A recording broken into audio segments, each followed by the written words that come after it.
across the country go on the same baseline GPA, because they do not.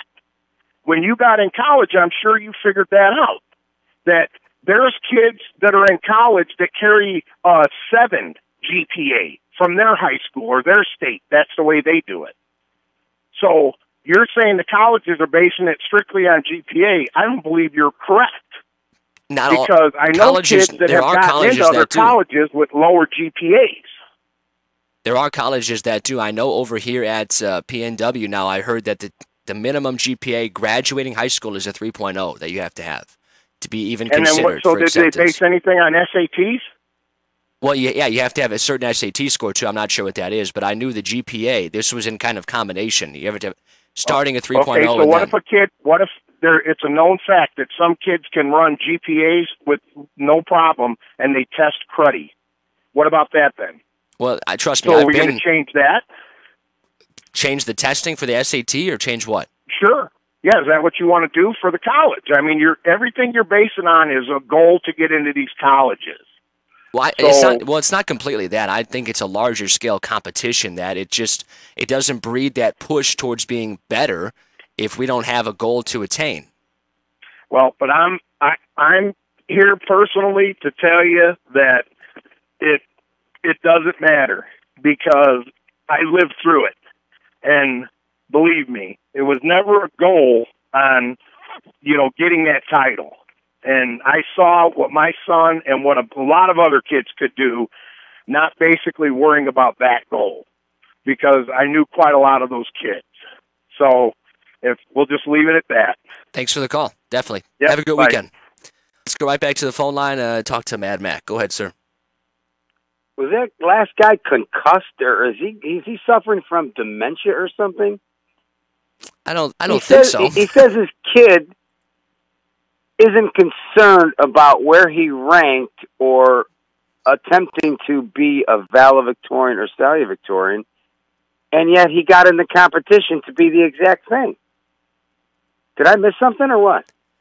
That was the part of that was confusing to me, that they didn't seem to care, but he wanted to give a speech. Said his kid was at the top or tied at the top with 25 people. Do you realize what the mathematical possibility of having 25 kids in a high school of even of 2,000 seniors mathematically tying at the second decimal point? Yeah. I mean, they could have a plane land successfully on Lake Central's football field before that happened. But yet this guy just said 18,000 times in this silly phone call that he's not worried about being number one. His son's not worried about being number one. Oh yeah, but yet we submitted the resume or the little questionnaire or whatever they wanted to be in the competition to be number one. What did I miss? Well, the competition in this case was to give the speech. To give the speech, right. And it wasn't important to him, but yet he got in the competition to give the speech anyways, right? Right. Where do you guys get these callers from? Is it in the air up there some or what? What do you think about all this? Obviously, I think I get what you get, but you keep grades. You're not trying to belittle your friends to be better than them. What your friends get is irrelevant. It's you striving to do better at what you do. Now, there's nothing wrong with an individual saying, well, I got an A-. I'm kind of going to stop there, and I'm not going to try to get an A+. I understand that. Everybody doesn't want to, be number one. And there is possibly the psychosis that may hit someone where you're putting so much effort to being number one, you may lose, sight of the trees through the forest. I get that, and your focus becomes so myopic you almost forget what you're even doing. But those are the exceptions to the rule. I mean, why the hell would a kid say, yeah, I want to be on the basketball team, but making 3 out of 10 free throws is good enough? Well, that's just stupid. I mean, you want to try to do better at whatever you do, whether you're the guy sweeping the floor at the gym or you're a janitor or whether you're a brain surgeon or whatever it may be. That's the point of it. You want to do as well as you can. I mean, why does this guy at this idiotic school, why do they even have grades? just let them show up for 4 years and pass them on through. No big deal. I mean, this just doesn't make any sense. I mean, I can't even imagine. Here's a comment I got from a texter. Tell me what you think about this. Because it teaches a divide that our society does not need. They all try and work very hard to achieve that goal and should all be recognized for their efforts. What do you think about that? I mean, you know,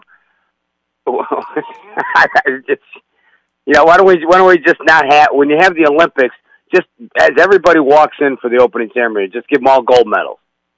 Just give them all gold medals, and then when they, you know, when one team scores 80 points, another team scores 20, yeah, you just put them all on the same pedestal and give them all gold medals. I mean, it's just not how it works. I mean, you compete to do better, to enhance your skills, to improve on yourself, to have the, you know, the feeling in your, to become self-satisfied with you put out an effort and you got good results, and then you reflect back on it and see if you can do better, and you move forward. But who the hell ever says I want to do worse? And why wouldn't you want to be the one who says, look, I did my effort. Now, and I get it. There are some folks who maybe the ego gets out of control and they want to stand up there and act like pompous asses, and, you know, like maybe some of our local politicians who want to tell us how great they are, and et cetera, you know, while their cities are crumbling to the ground. But I mean, on the other hand, you're talking about high school kids who really put effort into things like that. And I mean, I work with a lot of National Honor Society kids with something that I'm involved in, and you know, these kids work their butts off to do well, and then, you know, and they'd like to be the kid making the speech at the end of the year. It's pride. It's you know, but it's not overzealousness to say, you know, to stomp on your friends and say, look how much better I am than you. It's just a reward for great service and great effort. I mean, eliminate the grades then. I mean, I'd hate that. I didn't even want to know at school like kids went to who this guy is. Yeah, as long as they work hard, pass them through, right? Just work hard, recognize efforts. Yeah, Hall of Fame, hell, Hall of Fame. As soon as you sign up, everybody's in the Hall of Fame automatically. I mean, like I said, I don't know where you get some of these callers, brother, but you got to roll with it. So, good show, Sammy. Thanks for the call. 219-845-1100 is the number to call. Again, we're talking about the Crown Point in particular is the next school who has dropped the valedictorian system, with GPA still being a factor. They will at least have, I've heard of schools who are eliminating it completely. I believe Highland is doing this, eliminating it completely. At least a school like Crown Point, and our caller earlier mentioned his school at least still giving speeches and stuff like that. From what I understood, some of these high schools were eliminating the idea completely. I could be wrong. They may be going to this system as well. But the information I got secondhand, albeit, was that we're just getting away from the valedictorian and the salutatorian and all that stuff. And the reason being is simple. It's because, you know, I mean, all those kids worked hard, and we got to reward them for their efforts. It's the same reason now that when every kid walks out of Little League opening day, they all go home with a trophy. Everybody needs that participation trophy. They need that ribbon. I remember I had an English teacher, and he was not that old. He was probably in his upper 30s, low 40s when I had him. This was about 2000. It would have been 2011, my senior year.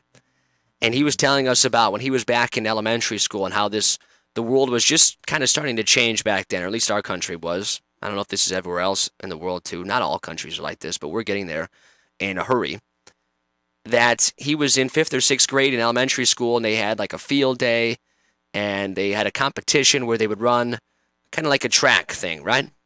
Cross-country run. And he came in like 6th place. And he got a ribbon for it. He said, I remember being a kid and thinking, what the hell is this ribbon for? I came in 6th place. I don't want this. That's competition.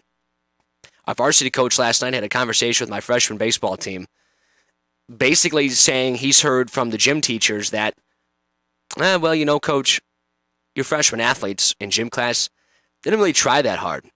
You know, they kind of let all the other kids in gym just really work hard, and they kind of sit off to the side and do the minimum. And I heard that, and I was really disappointed.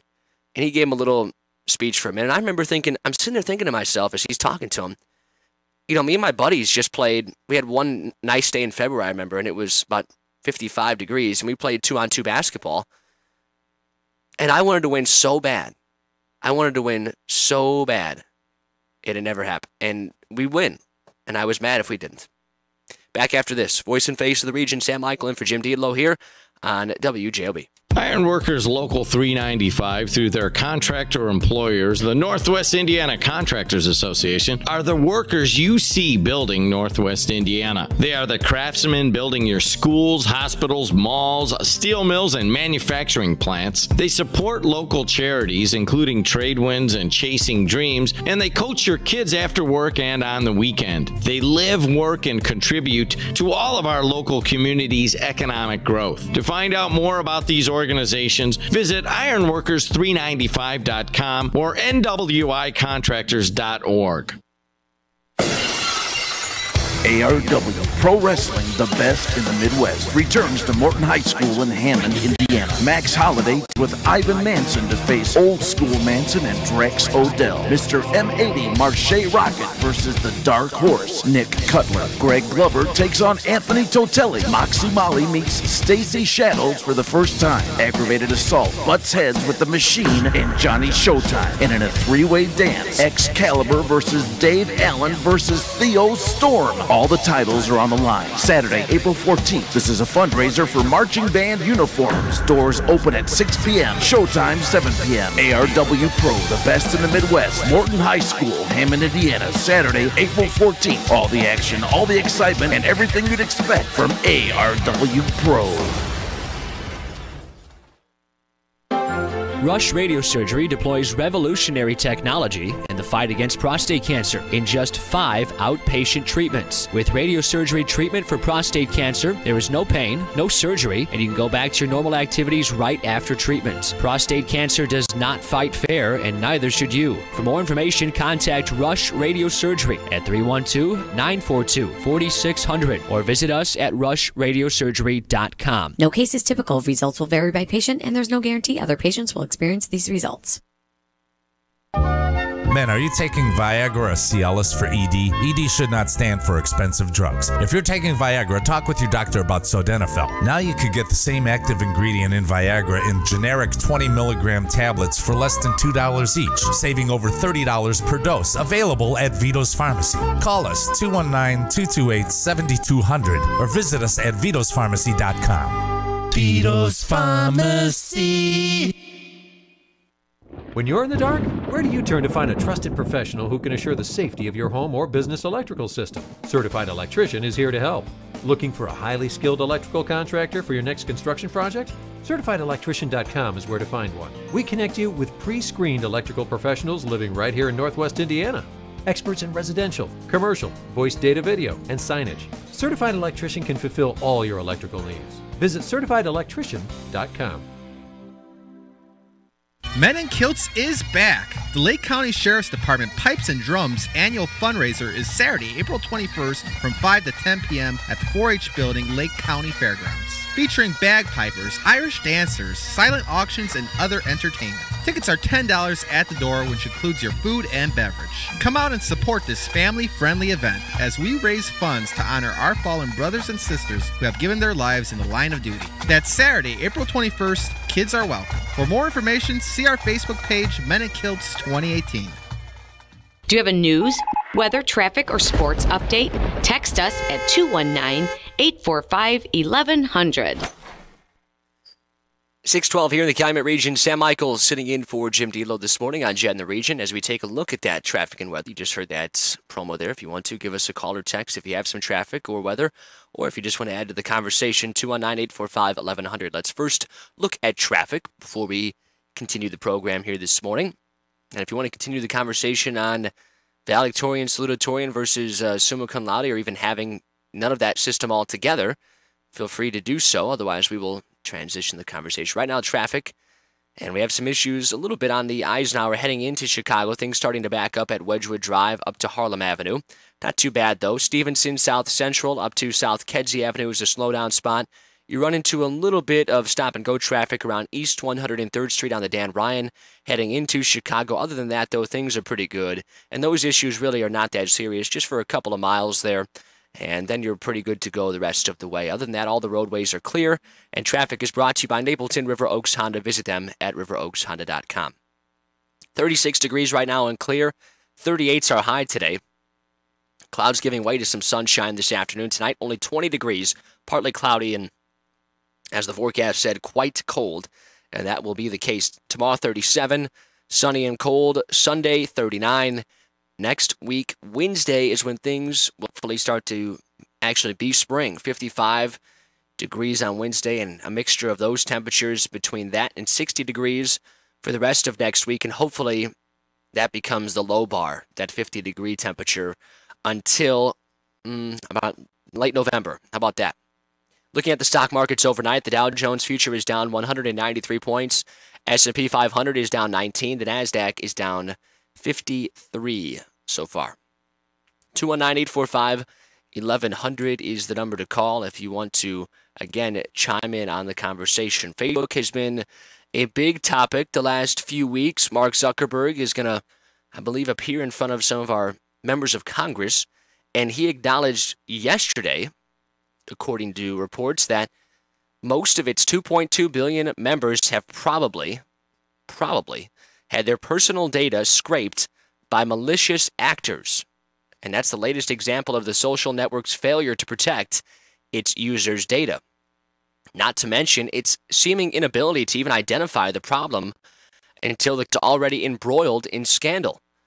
CEO Mark Zuckerberg told reporters Wednesday that Facebook is shutting down a feature that let people search for Facebook users by phone number or email address. Although that was useful for people who wanted to find others on Facebook, it turns out that unscrupulous types, that's a fun word, also figured out years ago that they could use it to identify individuals and collect data off their profiles. The scrapers were at it long enough, Zuckerberg said, that at some point during the last several years, someone has probably accessed your public information in this way. That was a quote from him. Probably accessed. The only way to be safe would be for users to deliberately turn off that search feature several years ago. Facebook had, in fact, turned it on by default. Jamie Winterton, who is the director of strategy for Arizona State University's Global Security Initiative, said, "I think Facebook has not been clear enough with how to use its privacy settings. That, to me, was the failure."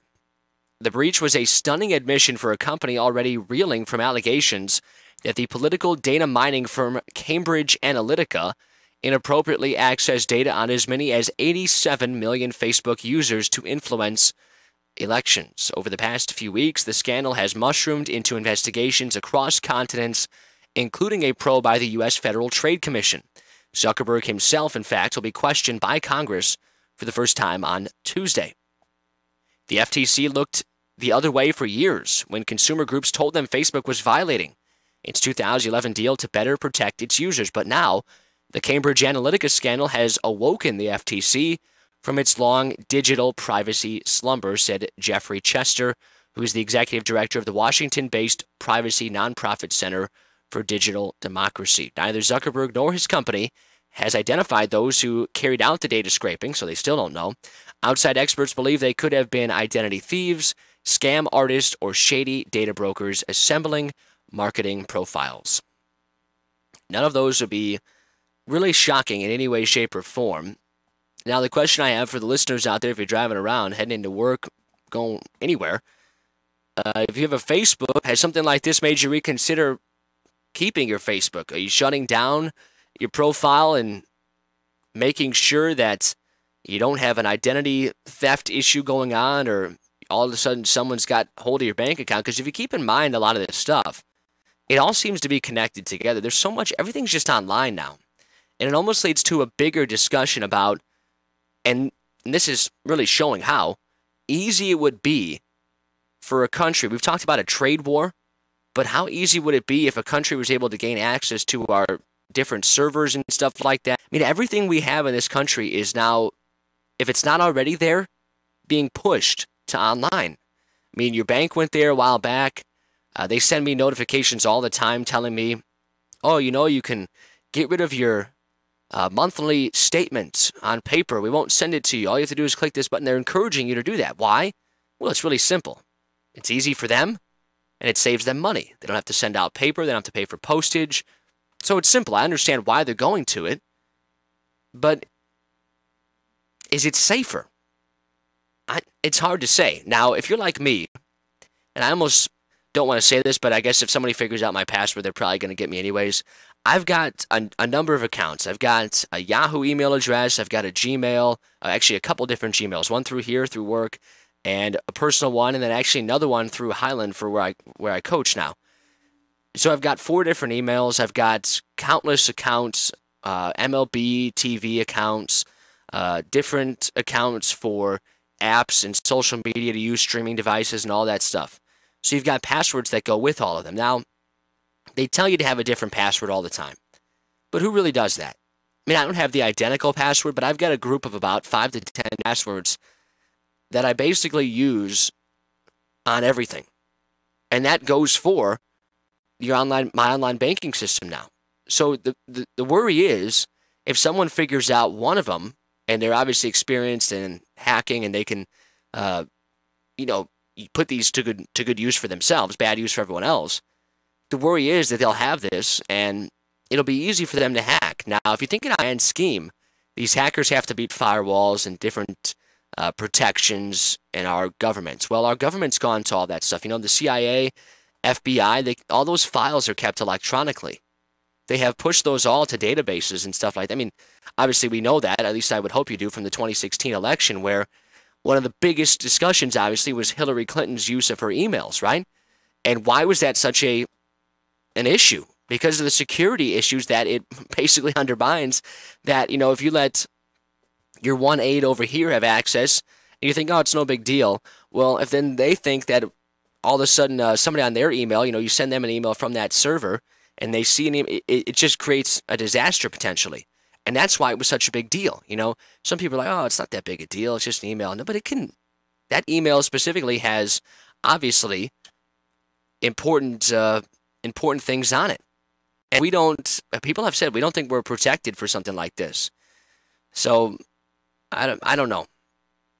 I don't know what you do here. Are folks dropping their Facebook accounts? Are you considering changing the way you operate, at least on all your online systems, and kind of going back in time a bit to where, is it safer just to have a paper copy and you've got it in a safe?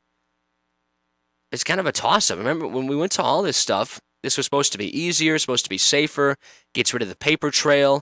There's no hard copies of all your personal information. If somebody gets that, they don't have it on you. If somebody steals a piece of paper with your social security number on it, how are you going to get that back?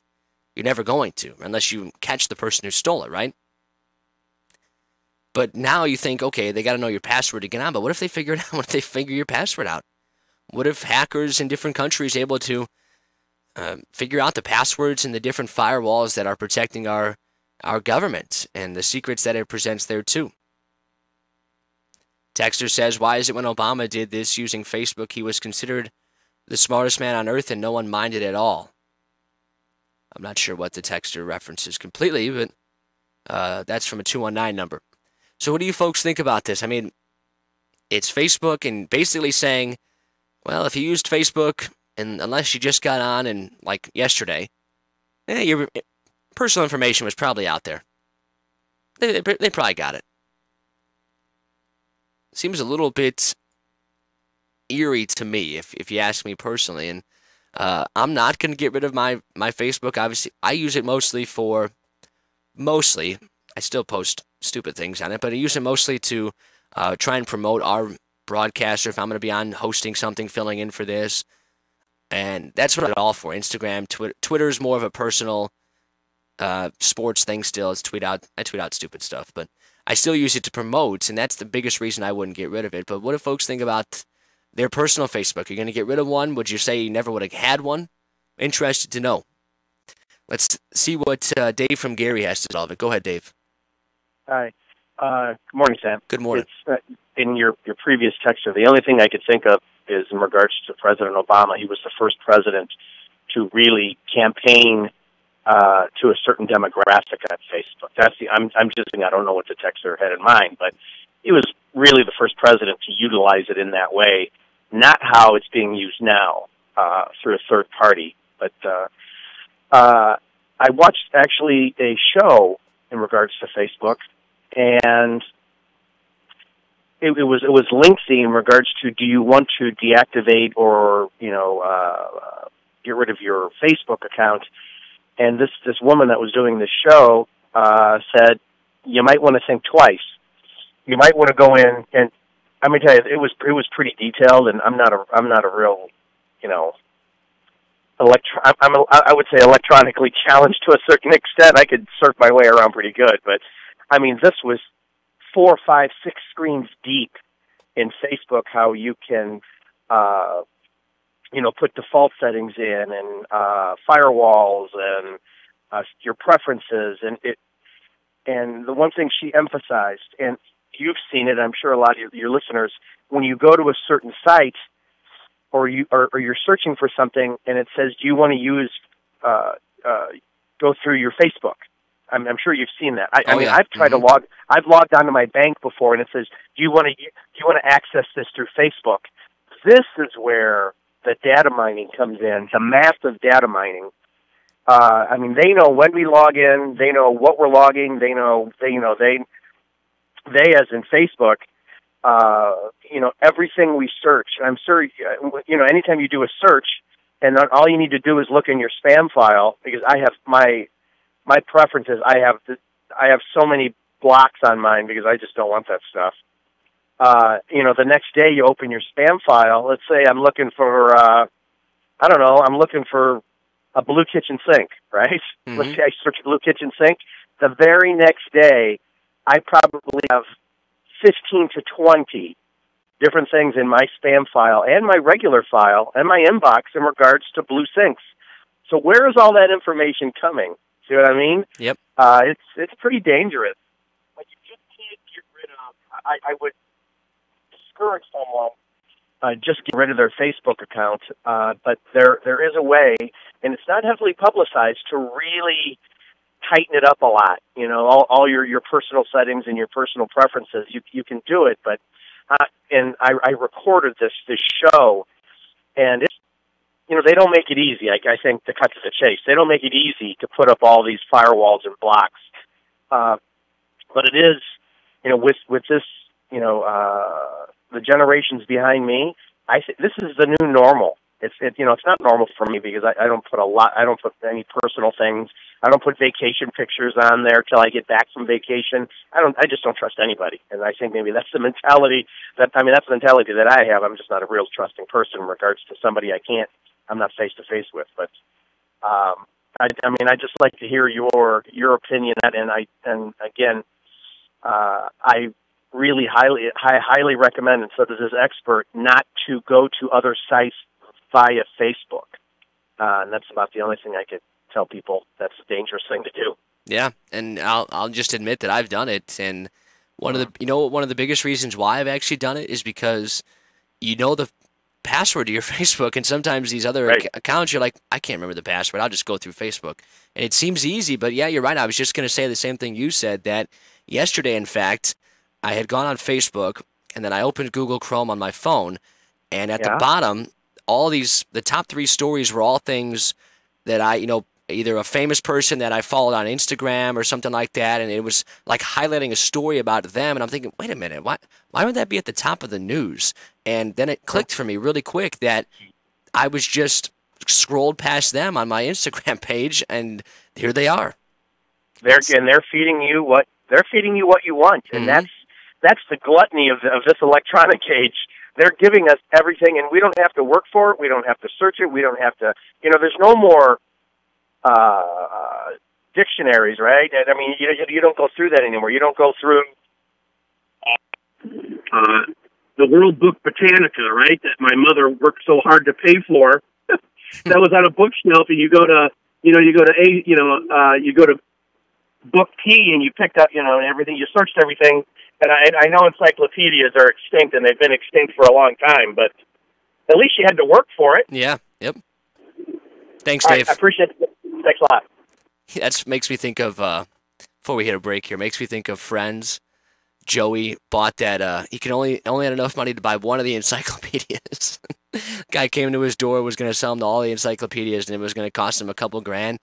He said, well, I only have X amount of dollars. Or no, it was one of those things, oh, well, how much do you have?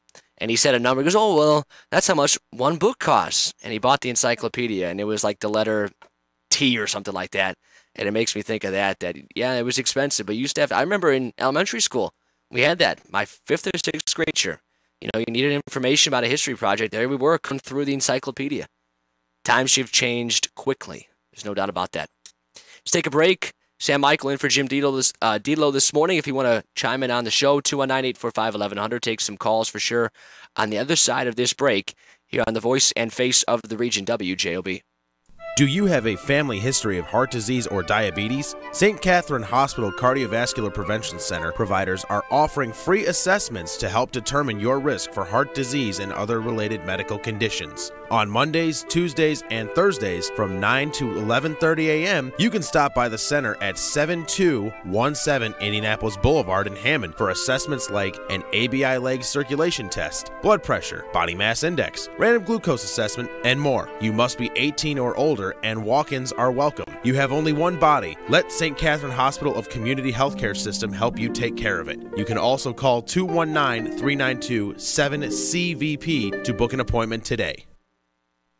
Hi, I'm Tom. And I'm Michelle. And we're the Tomfoolery Fun Club. We're pleased to announce that Tomfoolery will once again return to the majestic Hoosier Theater in Whiting, Indiana for a very special event. The Fun Club will be back at the Hoosier for an evening of delightful comedy and some amazing live music. That's right, Michelle. The incredible Mickey Housley headlines the most talented lineup card of top-flight comedians. On the musical front, fan favorite Nomad Planets will be in the house to rock the night away. Please join us on April 14th at the Hoosier Theater in Whiting for this incredible Fun Club night out. For ticket information, please go to tomfooleryfunclub.com. That's tomfooleryfunclub.com. For a fast and friendly car wash, go to Easy Clean Car Wash. Easy Clean is happy to announce their new location's grand opening at 1637 45th Street in Griffin. Open 6 a.m. to 8 p.m. 7 days a week. Or stop by one of our 3 other locations in Highland, Cherville, and Lansing. Free vacuuming, carpet shampooer, air freshener, and towel with every wash. And it's fast, easy, convenient, safe, and gentle. Go to myeasyclean.com for more information.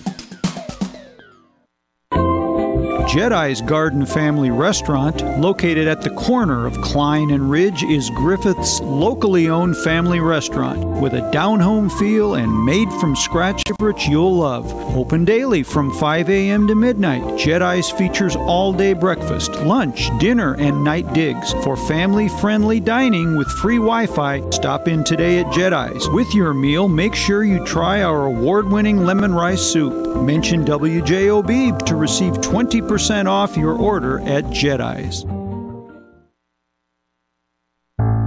Would you go to a doctor that isn't board certified? No, of course not. Then why would you trust in a lawyer that isn't board certified? If you've been injured in an accident and it's not your fault, get someone that's a board certified civil trial specialist by the National Board of Trial Advocacy. Get someone with over 20 years experience who's a member of the Best Lawyers of America and Indiana Super Lawyers and has achieved the highest possible peer review rating of fee by Martindale-Hubbell. Get Gladish. Attorney David Gladish in Highland and his team will deal with the insurance company and its attorneys while you put your life back together. Experience, ratings, and board certification really do matter. Get Gladish. For a free consultation, call 219-838-1900, 838-1900, or visit dgladishlaw.com. That's the letter D, GLADISH law.com. Elections matter, qualifications matter, integrity and honesty matters, and most of all, experience matters. The Honorable Lorenzo Arredondo possesses all of these qualities. Make a wise decision. Vote for Arredondo for clerk on May 8th. Arredondo for clerk. Honest, trustworthy, dependable, and experienced. And there's no substitute for experience. My name is Lorenzo Arredondo, and I approve this message. Paid for by the committee to elect Arredondo for clerk. Ogren Insurance has been serving the area since 1947 and provides insurance for life, home, auto, business, and more. If you're looking for one-on-one service, the best rates, knowledge, and experience, Ogren Insurance is your agency. Our number one goal is to provide you with the coverage you need at the most competitive price. To learn about the insurance solutions and services we offer in Indiana, Illinois, and Michigan, call 219-933-0076 or see our website, ogreninsurance.com. Ogren Insurance, 6929 Holman Avenue in Hammond. Accidents happen. Be protected with Ogren Insurance. 6:33, as we sit here back in our Strachan Van Til studio. Sam Michael sitting in for Jim Deedler. We're going to do sports in just a second, but first we'll look at the traffic, weather, and the stock market. Traffic first, and some issues starting on the Eisenhower and the Stevenson, getting a little bit worse than our last update. Eisenhower basically all the way in from the ramp from US 12 West into downtown Chicago is slow traffic. Still moving okay, but slower. Harlem Avenue in on the Stevenson northbound is the same way. The Dan Ryan backing up just a touch around South Stony Island Avenue, but other than that, everything's really pretty clear on Friday, even with the roads being a little bit wet, a little slick out there. Otherwise, things are good, though. Traffic brought to you by Napleton River Oaks Honda. Visit them at riveroakshonda.com. 35 degrees and clear right now. 38 the high. We're going in the wrong way. I was 37 about an hour ago. 20 degrees tonight, partly cloudy, it'll be quite cold. 7 on Saturday, 39 on Sunday. We're looking forward to next week, hopefully, as we may get into the mid-50s and might touch 60 by the end of the week. We'll see. That is brought to you by Laborers 41. Visit them at laborers41.com. The stocks overnight not doing so well. The Dow Jones future is down 241 points. S&P 500 is down 23. The NASDAQ is down almost 24 so far overnight, and we'll see if the stocks have a good day. They had a pretty decent day during the day yesterday, but not overnight, and we'll see if they can recover today. Ryan Walsh is here now, as we will talk some sports here this morning. And Ryan, what is going on? Well, good morning, Sam. Good morning. We'll start with a local note, and it's from Indiana University. They have a new wrestling coach, and that is Angel Escobedo. He's a Griffith graduate, a classmate of mine, 2005. He's a national champion for the NCAA. In 2008, he's a 3-time Big Ten champion and 4-time All-American. Proud to be a classmate and associate of Angel Escobedo. Dwayne Goldman, a longtime Indiana wrestling head coach, stepped aside and kind of brought in Angel last year to be the associate head coach, and I didn't know that a lot of people didn't know it would be this quickly, but that it would happen. But Angel's now the head coach, only the 8th head coach of the Indiana wrestling program. They've been wrestling for decades, over 80 or 90 years. They've been wrestling, and only the 8th coach of the program.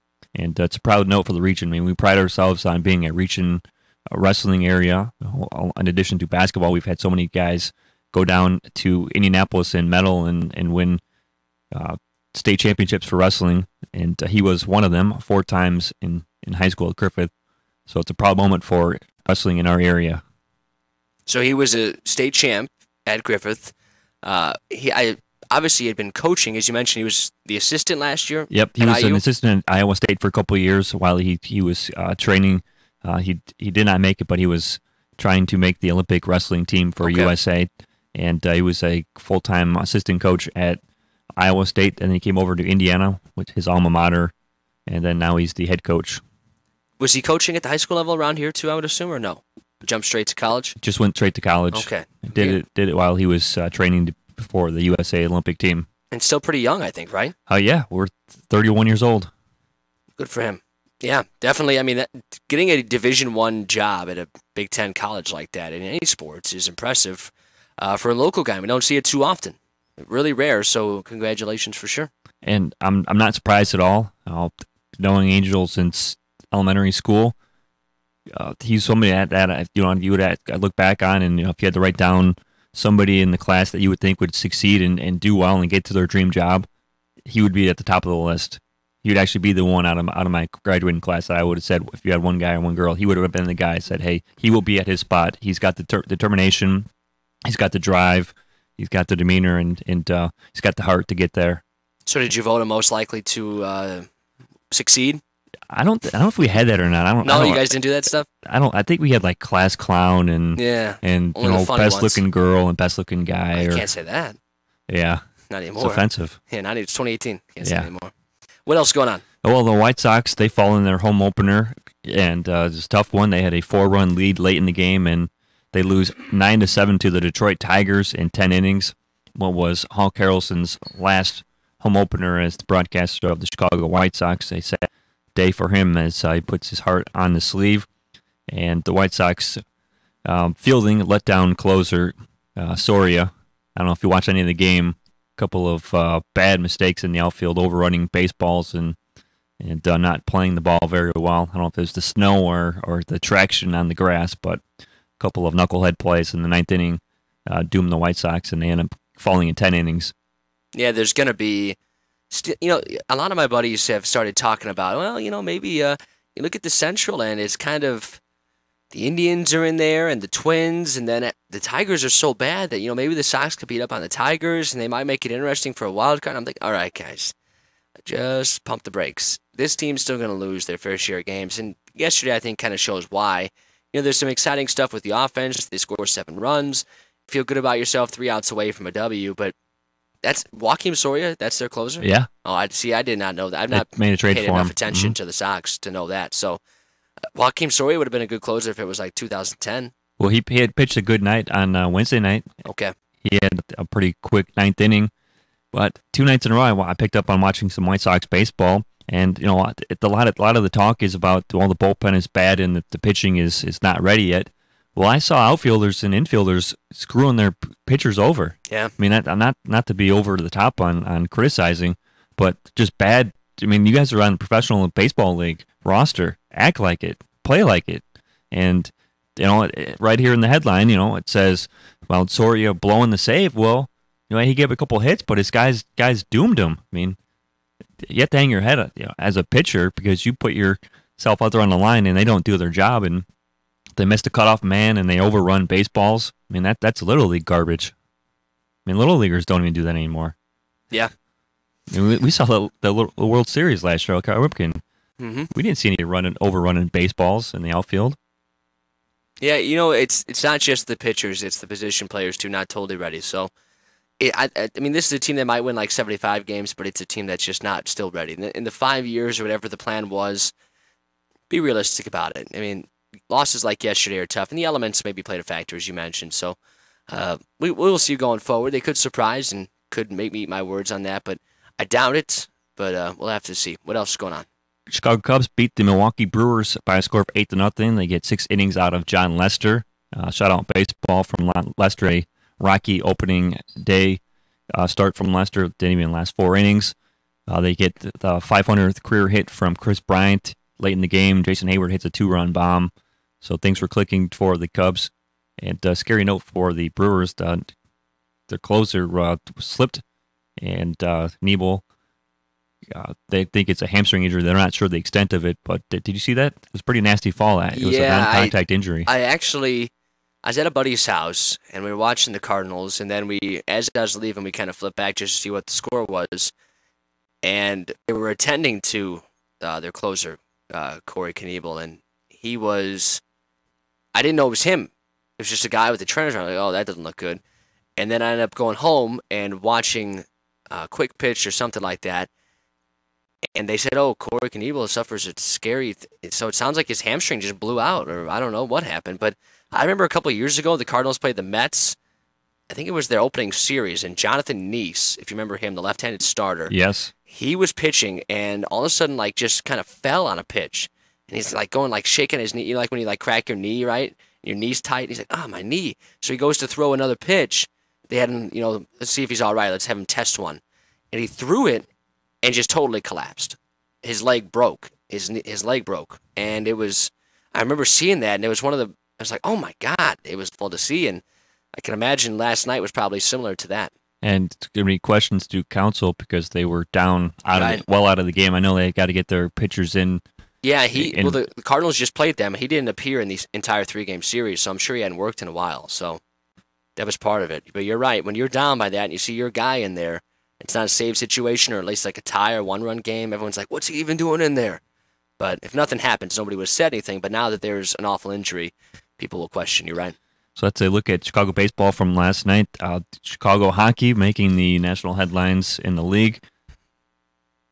Stan Bowman and Joel Quenneville will be back next season for the Chicago Blackhawks. And John McDonough, president of operations, is going to give them a do-over. Believes that they can be the ones to right the ship. Blackhawks won in 2015, and then 2017 they get bounced in the first round of the playoffs. The first one was a Game 7 that they lost, a game in St. Louis where the puck hits the post from Seabrook. You never know what happens if that puck goes in, and they go to overtime in that series. And then they only scored 3 goals in 4 games last year. And they brought in a bunch of new faces, and they've had a couple of injuries. They only lost Marian Hossa before the season to his skin allergy to hockey equipment, so he's been out for the year. Taves has had a couple different injuries. They haven't been able to mesh anyone really well with Patrick Kane. Brandon Saad was brought over, and that Panarin trade hasn't worked out after a hat trick in the opening night of the season. So there are going to be some moves made definitely for the Blackhawks, but it's got to be on the defensive side and figure out what's happening with Corey Crawford. There's being thrown out vertigo, concussion syndrome, alcohol abuse. I mean, there's all kinds of rumors that the Blackhawks have deflected and really have gone quiet on what is really going on with him. They got to shore up the net because the goaltenders that have been in there this year in relief have been just abysmal. You really mentioned that new faces thing, and I've kind of lost touch with the NHL last couple of years. I guess I just stopped caring. I don't really know, but I was watching a little bit. You got feathers in your trunk, we know. Yeah. I was watching a little bit. My dad has completely converted now. He is Missouri all the way. He's a Blues fan and a Cardinals fan and a Chiefs fan. So he's off. He used to be a Hawks season ticket holder, believe it or not. But he's not a fan of the Hawks. So he's watching the game Saturday, or what's today? Friday. It was Wednesday. And he's sitting there watching the game, and the Blues are up 3-1. They're playing all right, and they need to win because they're competing for that last card spot. And then they blow the game. But in the process of that, I'm sitting there watching, and I knew Duncan Keith, Brent Seabrook, not Panarin, Anisimov, Patrick Kane, obviously, Sharp was out there. I knew like 5 guys. And I'm sitting there thinking, am I this out of touch?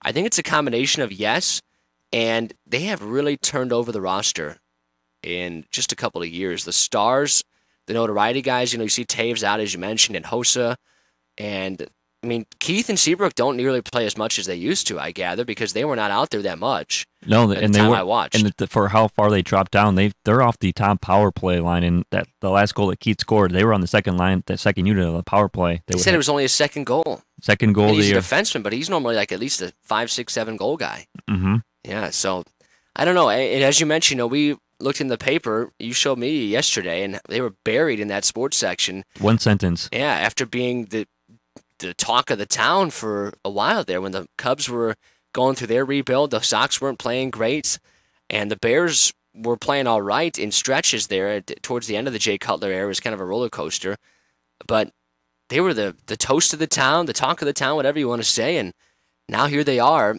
The Cubs have gotten good. The Sox are getting back on the upswing. The Bears have some excitement with the new coach and quarterback from last year.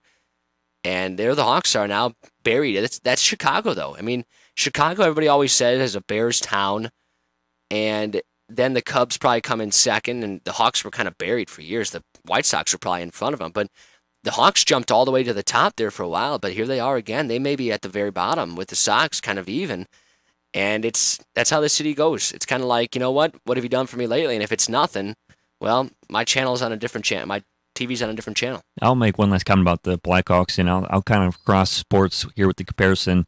And looking at the roster and looking at what the depth that they have is, when you talk about college football, the Big Ten and Pac-12, they lose a lot. For many years. They were losing bowl games to the SEC.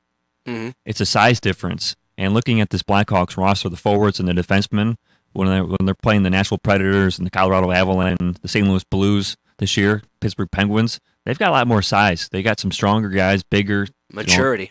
Maturity. The Hawks are young, yeah.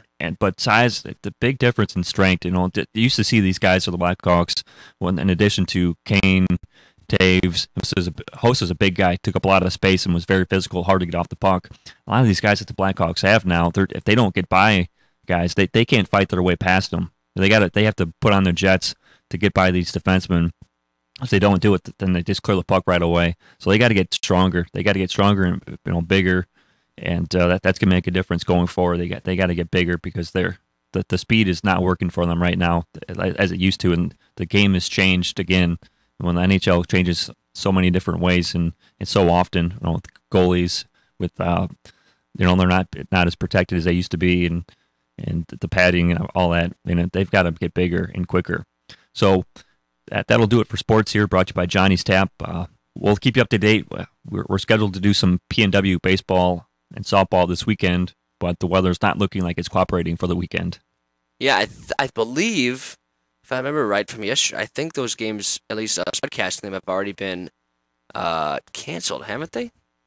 If I believe so. Today's all of this weekend's broadcasts have been canceled. Okay. Ben Cowart got me that note yesterday. So it's just terrible. I mean, we're for the high school, we just can't play. I mean, it's snowing yesterday. I walked out of practice inside, and it's snowing outside. I'm thinking, are we practicing for the right sport? Should we be practicing hockey or basketball?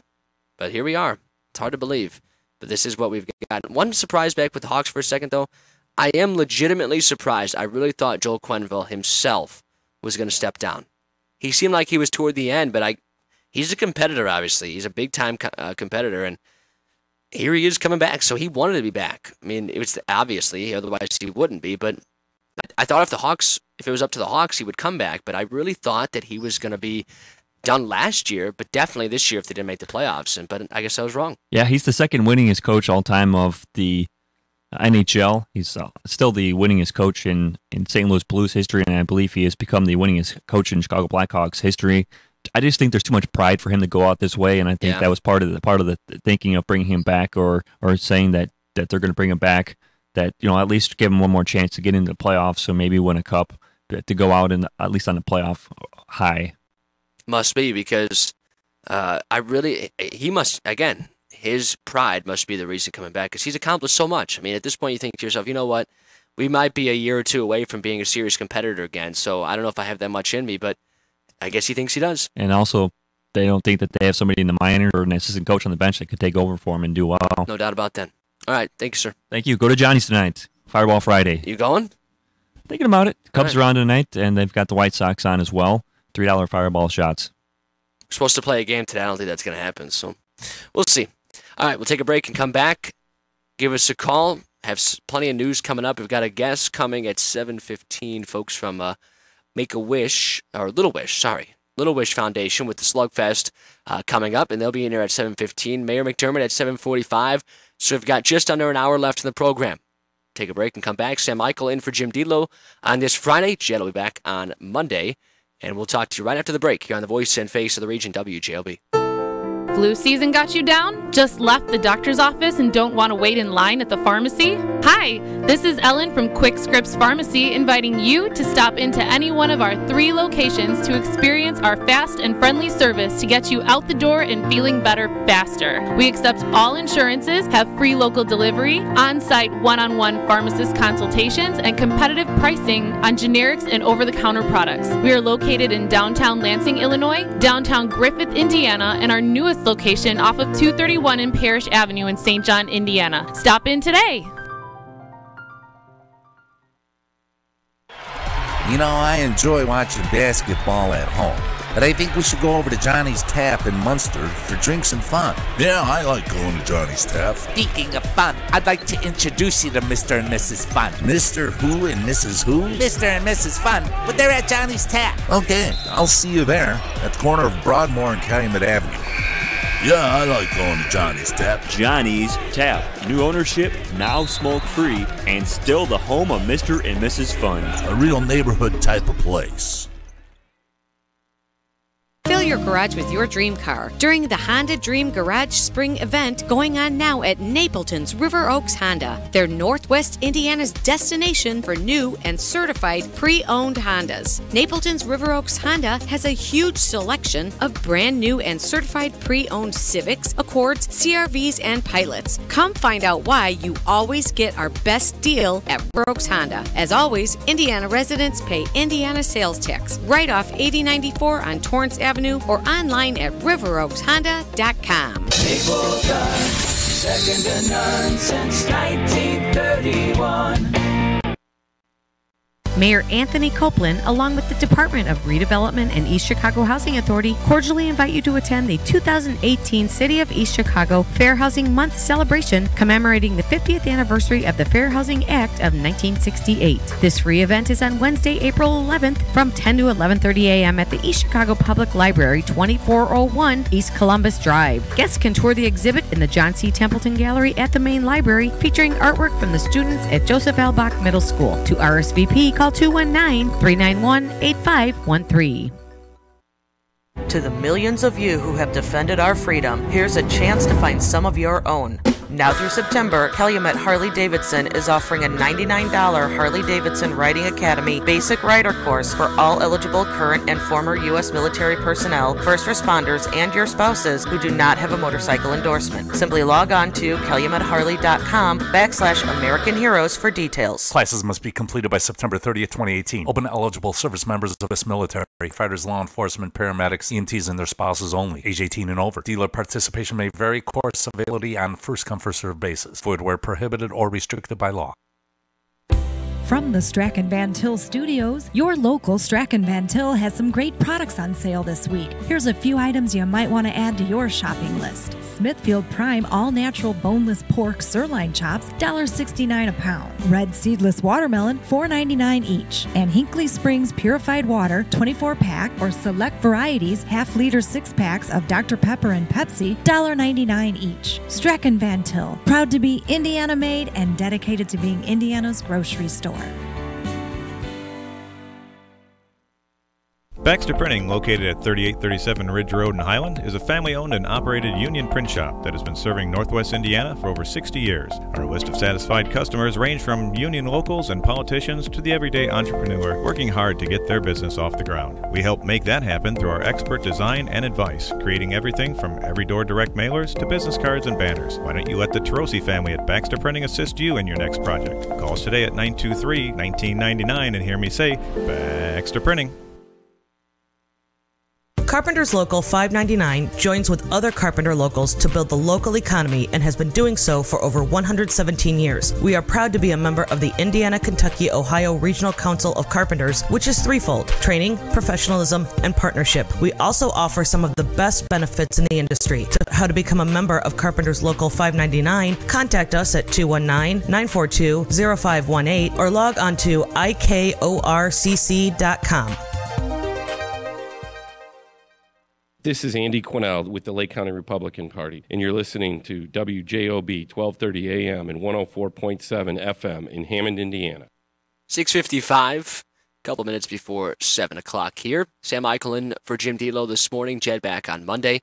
We've got about 50 minutes of the program left. The mayor is in at 7:45 today. We're going to talk to the folks from Slugfest with the Little Wish Foundation in about 10 or 15 minutes here, as those folks have made their way into our station here. We will talk about the event coming up. But first, before we get to anything, let's take a look at the traffic, weather, and stock market. Right now, traffic heading into downtown Chicago using the Eisenhower is slow all the way in, basically from 17th.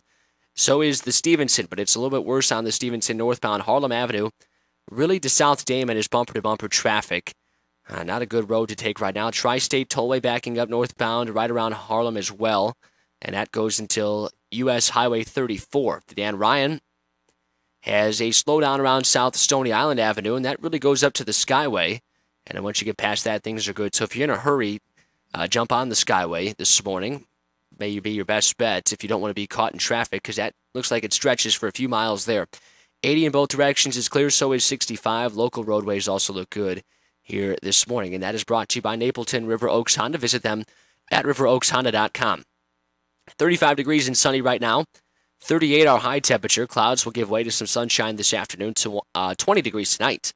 Partly cloudy, quite cold. 37 tomorrow on Saturday and Sunday. Not much better. 39, cold with increasing cloud coverage. Weather is brought to you by Laborers 41. Visit them at laborers41.com. Overnight, the stocks have not opened yet, but they have gone into the negative on the futures side. The Dow future is down 247. S&P 500 down 24.5. The NASDAQ is down almost 71 points. Overnight, the stocks will open about an hour and a half from now. I mentioned one story at the very beginning an hour and a half ago, right around 5:30 when we first got on. We wanted to talk about this. I didn't get a chance to yesterday, so I wanted to make sure I get to it now. And this is a very interesting article. It's from BBC News, and I just want to know what folks would, what you think about this. It's kind of amazing. The doctor who really feels his patient's pain. You ever thought about this? 219-845-1100 here, but Dr. Joel Salinas is the man who feels his patient's pain. The article starts off, rushes into the hospital bathroom and throws up until he's dry heaving. Washing his face, the third-year medical student stares at his pale reflection in the mirror and wills himself to live. He does not know it yet, but Salinas has a condition called mirror touch synesthesia. Anytime he sees someone experience pain, or even just the sense of touch, his brain recreates the sensations in his own body. And on this day in 2008, he has just watched someone die. Someone had cardiac arrest, and it completely caught me off guard, he says. I saw them getting compressions, and I could feel my back on the floor and the compressions on my own chest. Felt the breathing tube scraping down the back of my throat. When the patient was declared dead 30 minutes later, Salinas experienced an eerie silence. I had this complete absence of physical sensations. It was so haunting, it was like being in a room with an air conditioner, and suddenly it was switched off. He escaped to the bathroom, where he reassured himself that he in fact was not dead, and vowed he would not let himself react so slowly again. Synesthesia is a condition in which one or more of your senses is merged with another, rather than experienced separately. Some people perceive taste when they hear music, while others experience colors when they look at letters, and Salinas has early memories of the condition, such as the bell ringing in blue and yellow at his primary school in Florida. When coloring in at school, I was very specific that my B had to be just the right shade of orange, and that my number 1 had to be yellow, he says. Sums also didn't make intuitive sense to me. My 2 was a red maternal person, and my 4 was a blue friendly person. So how could 2 plus a 2 equal a 4? However, his color associations also helped him remember information, making him a whiz at vocabulary and spelling. Built-in tricks, I guess, huh? Built-in memory tricks there. But that's about the only good thing. Salinas struggled to fit in with his peers and remembers asking his mother why nobody liked him. One problem was that he was too forthcoming with hugs. Hugging was a wholly immersive experience, he wrote in his 2017 book, Mirror Touch. It made him feel warm and secure in a cool, silvery blue, the same feeling the number 4 inspired in me. But when he hugged other children, they often thought it was weird.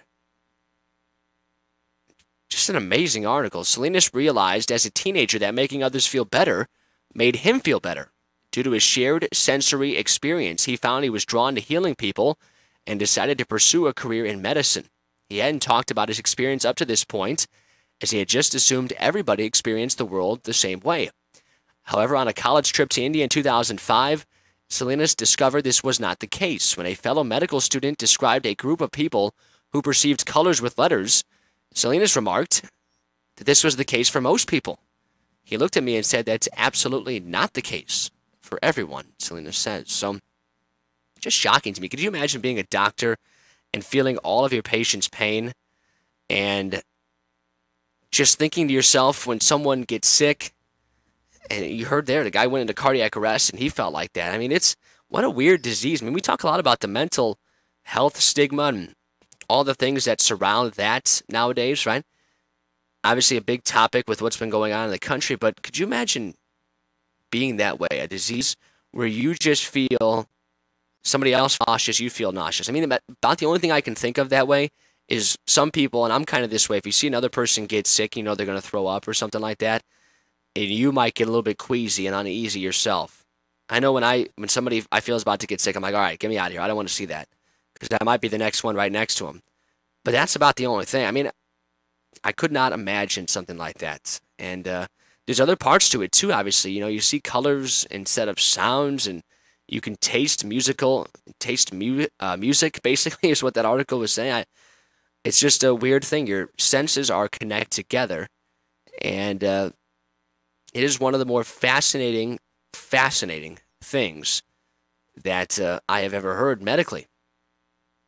219-845-1100. If you want to chime into the program, we'll hit one more story, then take a break and talk to the folks at Little Wish and Slugfest. And this is another medical story. This one's not as interesting, though. It's interesting, I guess, but for different reasons and not good ones. Opioid addiction has now cost employers $2.6 billion a year for care, and this highlights just how serious this is. A new report shows large employers spent $2.6 billion to treat opioid addiction and overdoses in 2016, an 8-fold increase since 2004. More than half went to treat their employees' children. The analysis released on Thursday by the nonpartisan Kaiser Family Foundation finds such spending cost companies and workers about $26 per enrollee in 2016. Employers have been limiting insurance coverage of opioids because of concerns about addiction. The report finds spending on opioid prescriptions falling 27% from a peak back in 2009. Researchers analyzed insurance claims from employees with more than 1,000 workers. Most are self-insured, meaning they assume the financial risk. Workers share the cost. Steve Wojcik of the National Business Group on Health says, for every $5 increase, employers typically cover $4 and pass $1 over to their workers. So this is a big problem now financially. It is really causing problems, obviously, for employers who are trying to pay for their employees' health insurance. And you can see this kind of stuff going on. I've had a little back issue that was into my leg and still really trying to figure out what completely is the problem on and off there. I had a good couple of months where I didn't really have any pain, but starting to figure out that it really is just kind of tied to the ability to make sure the leg, the muscles and the tendons are stretched. And, you know, your hamstring goes all the way down and connects into your calf and then down to into your Achilles, and everything, as they say, in the human body is connected, right? So if you have one problem, it can start affecting the other parts that are connected to it. So I have begun to notice, I should say, after a few months now of suffering through, you know, as I said on these airwaves before, there was times my leg hurt so bad I couldn't roll over out of bed. I'm thinking I'm 25 years old, what the heck's going on? Well, it seems that simple. That get to a point where your tendons and muscles get so tight that they can feel like there is a really serious problem going on when it can be something that simple. And so I've noticed, I think that's it. Well, the reason I bring that up is when I went to the doctor, after a few visits, he was asking, you know, how's the pain, how's this? And I just basically told him, I said, it's miserable. At certain points, you know, it was getting so bad. Well, he prescribed basically a version of opioids, right? And said, you know, I'm going to prescribe this to you because you sound like you're miserable at times, but only take it if you really feel like you need to. And so I still have about half of those left, and I got those about 6 months ago. And if I would have used one every day, it would have lasted me maybe 3 weeks, okay? So there's still a good majority of those left. And every once in a while when I don't feel right or I'm trying to fall asleep, I'll use one. But, you know, you have that fear, and you have that fear that, well, you think to yourself, that won't happen to me. But in the back of your mind, you think, oh, well, I've heard that story before, and it happened to people that way. So I'm always careful with that stuff. And I think, you know, a big topic of discussion in that then, and folks who will be proponents of it, obviously, spin that then to talking about medical marijuana, right? And how, well, that's the obvious solution, just legalize marijuana. It's not as, doesn't have as bad side effects, consequences.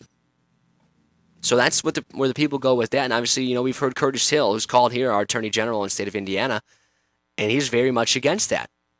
You know, one of the big side effects, and really the only side effect, if you look at it and ask people, well, I mean, what are the side effects of this? Well, you get kind of lazier and lackadaisical. So I can see why some people don't want it, but then again, you always ask that question. And with the government and stuff like this and the big drug companies and, you know, members of Congress have sold themselves kind of to some of the drug companies. And you have to ask yourself, I don't want to be a conspiracy theorist guy, but how much of this is tied in to maybe people knowing that it's not a good idea to have a lot of these things legalized, but sometimes you vote with your pocketbook if you are in Congress. And if you want to get reelected and you want the support of those companies helping your reelection campaigns, you better vote with those folks. And I don't know. I'm not trying to say that the only reason the opioids are out there is because we get pushed on and the government saying, they're going to lose money if they don't keep it legal, and they don't really care about our citizens. But Donald Trump has been on this, right, talking about how serious it is, and he thinks there's a number of factors in there. But is he finally going to be the guy who puts an end to this? 2009 is when it's peaked, as I said earlier. So, I don't know. It's an interesting story to see it now affecting the healthcare companies. And now that it's starting to hit the big companies financially, well, maybe something will happen now. American lives lost are bad enough, but when you hit people where it matters, and yeah, literally in the bank accounts and the pocketbooks, right? When the almighty dollar starts to become factor number one, then all of a sudden people will start to act. So we'll see if the spending starts to make a difference and not just, the real reason we should probably stop this is all the people getting addicted and losing their lives, and if not losing their lives figuratively to drug addiction. And even worse, potentially, drug addiction leads to divorce and potentially then an alcohol addiction and stuff like that. So it may not even take your life, but it may take your life. At least the life you live now. So be careful with that stuff. If you get prescribed anything, anybody out there getting prescribed that stuff, be careful. That's what I've had to do. So we'll take a break and come back, and we will talk to the folks from Slugfest and the Little Wish Foundation, and they will fill us in on everything going on with that event and just what this event means. Stay with us. Sam Michael in for Jim Dietlow here on the voice and face of the region, WJOB. On Friday, April 13th, Corellis Roofing is hosting a career open house for experienced commercial roofers. Take a tour of their office, yard, game room, and their new on-site training center. Qualified candidates will receive on-the-spot interviews. At Corellis, roofing is more than a seasonal job. It's a full-time career with many benefits. Don't miss the opportunity to visit them at 1333 169th Street in Hammond on Friday, April 13th from 3 to 5 p.m. Learn more at Corellis.com. Rush Radiosurgery deploys revolutionary technology in the fight against prostate cancer in just 5 outpatient treatments. With radiosurgery treatment for prostate cancer, there is no pain, no surgery, and you can go back to your normal activities right after treatment. Prostate cancer does not fight fair, and neither should you. For more information, contact Rush Radiosurgery at 312-942-4600 or visit us at rushradiosurgery.com. No case is typical. Results will vary by patient, and there's no guarantee other patients will experience these results. Looking to advance your career? Earn a master's degree in technology online in just 18 months from Purdue University Northwest. Our graduates tell us their master's degree in technology, leadership, and management results in promotion and higher pay. Call Purdue Northwest at 219-989-2966. That's 219-989-2966 to get ahead today. I enjoy watching basketball at home, but I think we should go over to Johnny's Tap in Munster for drinks and fun. Yeah, I like going to Johnny's Tap. Speaking of fun, I'd like to introduce you to Mr. and Mrs. Fun. Mr. Who and Mrs. Who? Mr. and Mrs. Fun, but they're at Johnny's Tap. Okay, I'll see you there, at the corner of Broadmoor and Calumet Avenue. Yeah, I like going to Johnny's Tap. Johnny's Tap. New ownership, now smoke-free, and still the home of Mr. and Mrs. Fun. A real neighborhood type of place.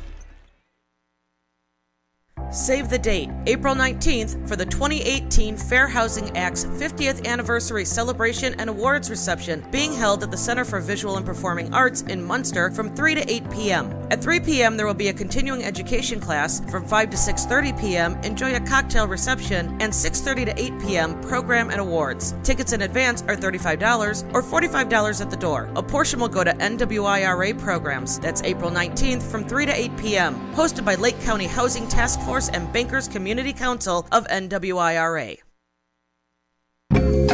Theo's Steak and Seafood sets the standard of fine dining excellence. Delicious USDA prime meats and steaks, along with the freshest seafood in the area. Celebrate your special event with friends, family, and associates in our private dining room that can seat up to 120 people. For information, call 838-8000 or theoshighland.com. Also visit our other restaurants, Prime Steakhouse, Umi Sushi and Lounge in Crown Point, and Ted's Family Restaurant in Calumet City. Elmwood Casket Company in Hammond and Cherville offers over 100 American-made caskets, up to 60% less expensive than area funeral homes, along with a wide selection of burial vaults and cremation urns. Our company is licensed by the state of Indiana and offers interest-free pre-arrangement plans. Call Mike at 219-844-7009 or visit elmwoodcaskets.com for pricing. Remember, you do have options to prevent overpaying at the funeral home. Elmwood Casket Company. A pancake block or a QB sack? In the end zone for 6 or a goal line stand? Which way will the game go? Find out right here on the Boilermakers Sports Network. This is Rick Costello, Director of Athletics at Purdue Northwest Pride, and you are listening to WJOB 1230 AM and 104.7 FM in Hammond, Indiana.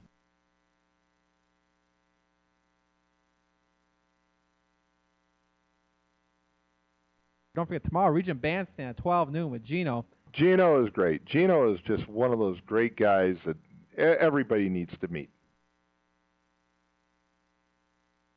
Back here, 7:14 in the Calumet region, as we have the folks in here from 911 Slugfest and the Little Wish Foundation. Jack and Karen Callahan, Liz and Therese Nemec. Good morning. Hi. Morning. Now, just make sure, I'm going to be like Jim and to give you instructions on the air. Just make sure you're talking to the microphone, okay? Good morning. There you go. There you go. Yeah, I got the mini version of that. Thank you. I got the miniaturized one. It's much easier. Okay, so first of all, we wanted to start with Liz talking about her story with the Little Wish. First, now let's explain first, Karen, how about the partnership and everything that's with the 911 Slugfest, right? All the proceeds this year are going to go to Little Wish first. So let's talk about that, and then we'll go into the story. So the event is April 14th. Okay. Doors open at 6. We're super excited to bring in the Little Wish Foundation because Liz has got a great story that she's going to share. This is our 5th year. It's a charity boxing event. If nobody knows what it's the local policemen and firemen. They do a 3-round, 1-minute rounds, 3 of them, and they slug it out. And the winner gets a challenge coin and just props that they get a ring, that they won. I gotta yell, you all ready, Jack? You sitting back there away from that microphone? They get a ring, a very nice ring. Yeah. If you graduate high school, it's almost like your class ring. Right. It's very like, nice. Yeah. Back in the day, I don't even do that anymore. But anyway, so this year we decided that we would like to engage a new foundation, and we heard about Liz and Therese and all the great things that they're doing for pediatric kids that unfortunately have cancer. So we're going to donate all the proceeds to them. Okay, well, let's hear the story then. All right. Well, I think it's super fitting that we're here right now because actually we started Little Wish Foundation in Northwest Indiana. I was born and raised in Michigan City, and when I was 16 years old, I was very touched by a little boy named Max, and he battled cancer, Wilms tumor, at South Bend Children's Memorial. And so basically Max didn't end up making it, but before he passed away, his last little wish was to get a dog, and he received that. And I saw what a huge difference that made. And I was just so touched by Max and his journey and his battle that leaving Max's wake, I turned to my mom and said, I have to do something to help kids like Max. Let's start a foundation. Really not knowing what that meant at the time, but, I just felt that it was the right thing to do. So my mom and I sat down in my bedroom when I was 16 years old, and this was back in 2010, and we basically planned out, Little Wish Foundation. And so what we do is grant the Little Wish gifts to kids fighting cancer. And those are usually gifts under $1,000. So we grant anything from iPads to laptops or, puppies. We grant puppies or swing sets or, whatever the kids need and want at the time of their treatment. We just want to brighten their day and make their time a little bit easier. So that's what we've been doing. What a great impact. Thank you. On me being a nurse, that's so special that you take that special time because it's something that they can really enjoy at that moment. Oh, yeah, absolutely. And cancer is such a time-sensitive thing. We want to go in there and get something for them to make them smile immediately. Yeah. So that's, really our focus is to do that. And then you traveled to Butler University? Yeah. So Yes. I went to, I ended up going to Butler University and studying nonprofit administration there because I was like, hey, I love doing this. Right. I didn't really realize what a world the nonprofit, side is. And I wanted to study that and to make this my career and my whole life. So I did that. Good for you. And with the help of my mom, I couldn't have done it without her. Thank God for moms, right? Yeah.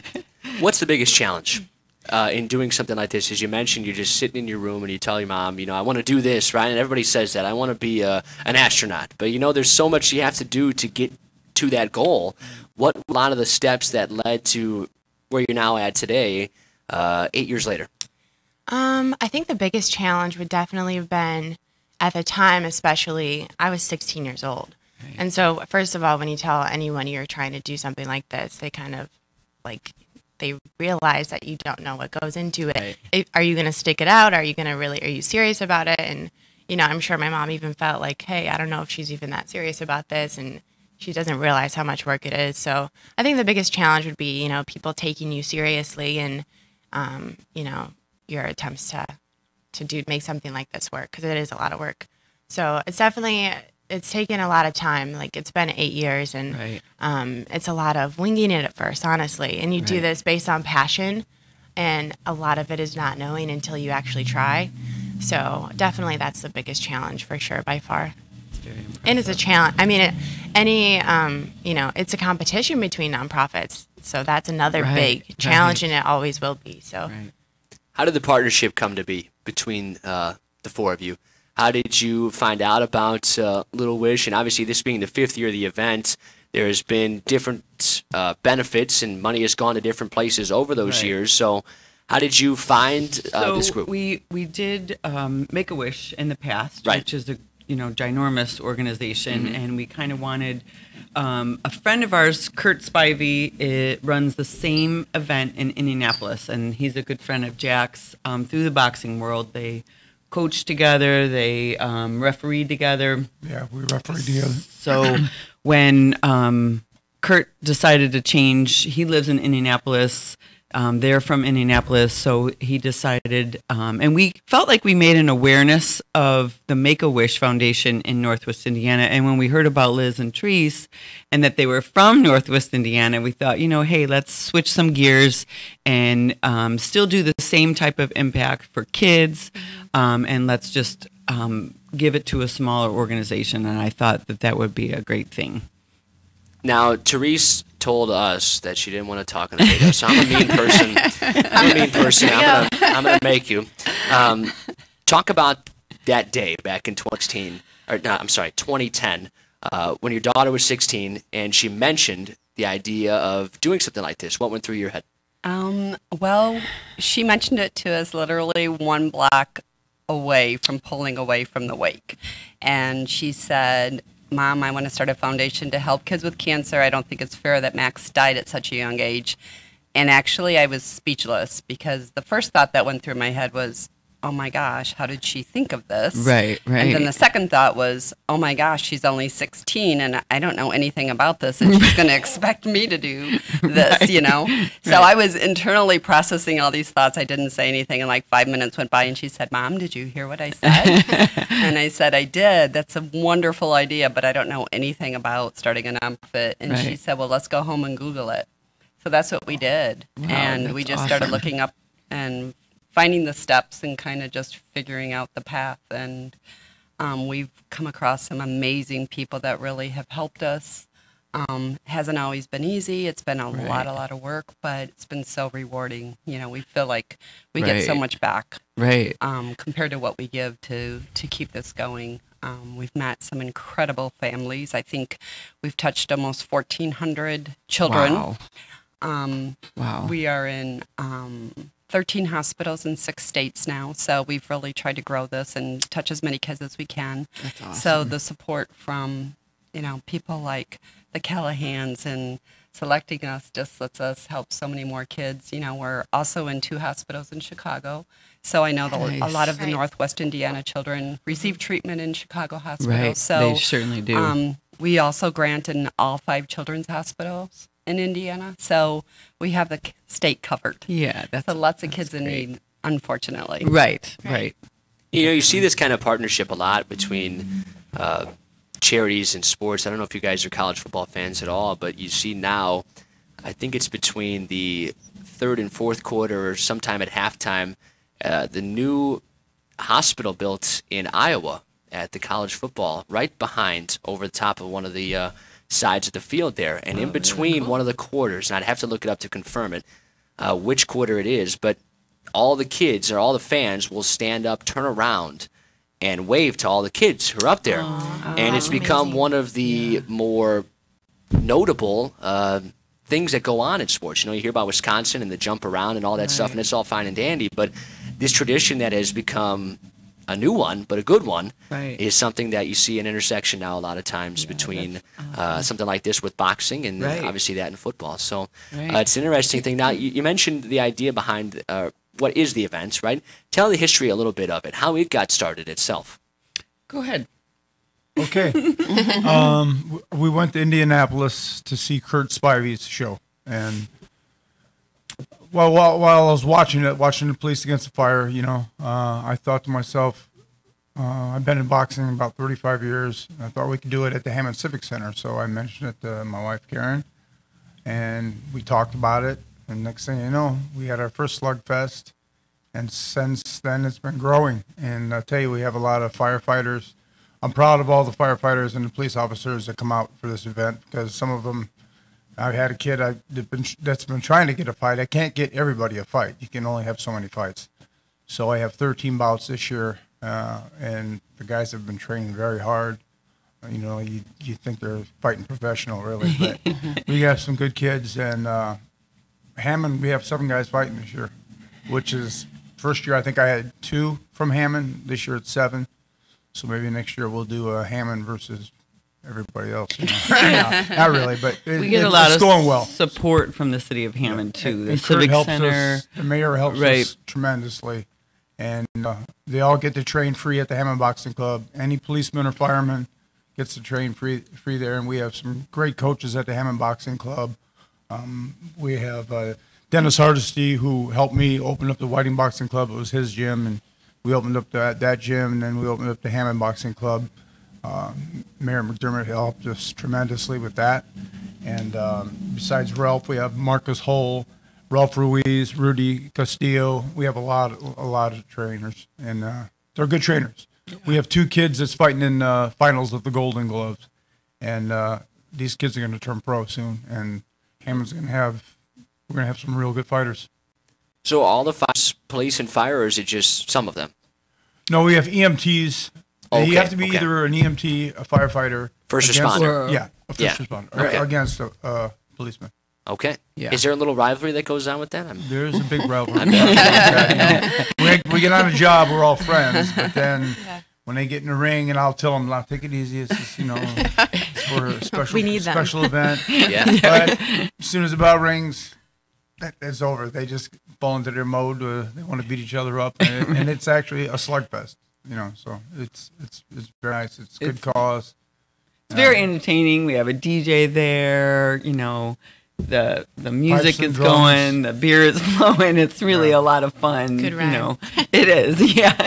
And every year it's been growing. The floor sold out 3 weeks ago, so we're just in upper seats right now. So I think it's going to be a very good event.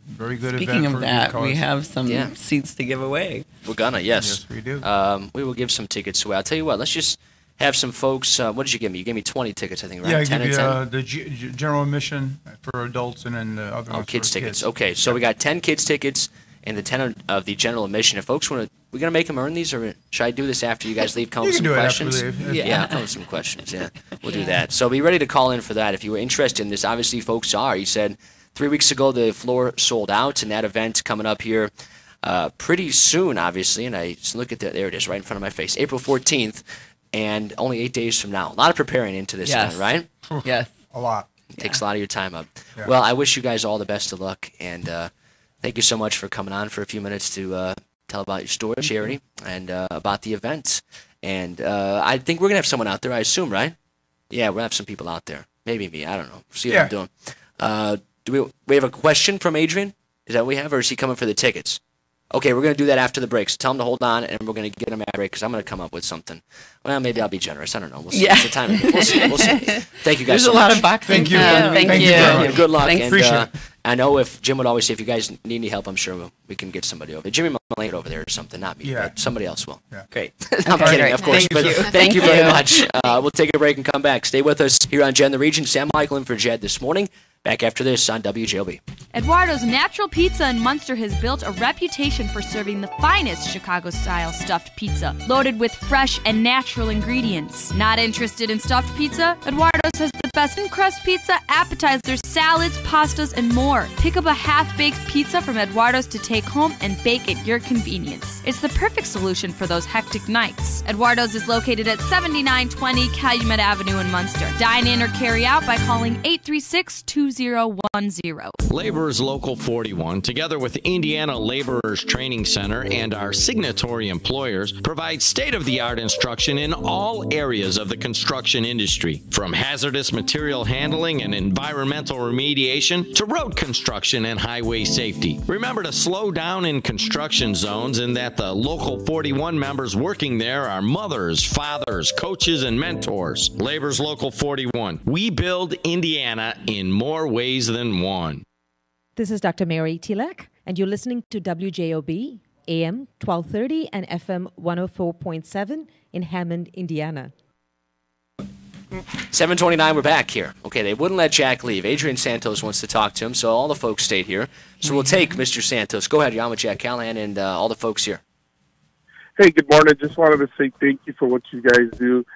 I have a family member that's a Hammond police officer that's going to be fighting Gabriel Malava in that fight, in the slugfest, shall I say. And there is no losers in the slugfest. You guys do a really great thing. Thank you. I look forward to being there and watching all the fighters. We'll be cheering all of them on because, like I said, there is no loser. It's only a win-win situation. It's one of those feel-great stories. And thank you, because, you don't hear too many stories like that here in Northwest Indiana. These are one of them that, I look forward to every year when you guys have this event, just to go out there and see all the people and they're having a good time, and ultimately for all these kids. Thank you, Adrian. I really appreciate it. All right. All right. Thank you so much. Goodbye. Thank you, sir. And another good note. So a good note to end on. Thank you guys again. And this time you actually got to get out of here. Okay. Yeah, we're good. I'm kidding. All right. Thank you so much. And that is, again, 911 Slugfest.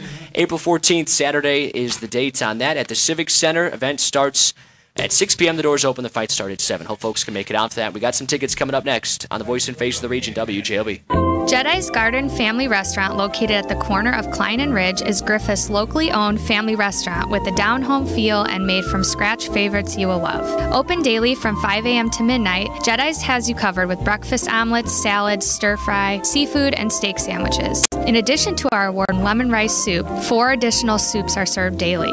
Along with our recently expanded spirits menu, Mondays are half-price margaritas and Wednesdays are $1 off domestics. Mention WJOB for 20% off your order. We'll see you at JED's at the corner of Klein and Ridge. Giovanni's in Munster, Northwest Indiana's premier Italian cuisine. Come enjoy our expertly prepared veal, steak, seafood, and other Italian delicacies.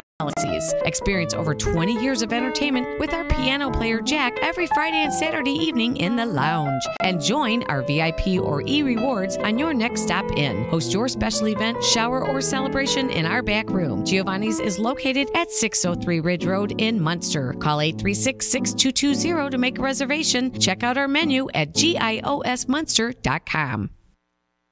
Hello, everybody. This is Raimundo Garcia speaking. You know, the busboy from El Taco Real. I'm here at WJLB to announce that I am not the most interesting man in the world. I use bar soap when I shave. I once ate a hot dog with ketchup on it. I put my jeans on one leg at a time. When I drink beer, I sometimes drink Dos Equis. Sometimes I drink Corona. Sometimes I drink margaritas, and sometimes I drink Bordeaux. I don't always eat Mexican food, but when I do, I eat at El Taco Real.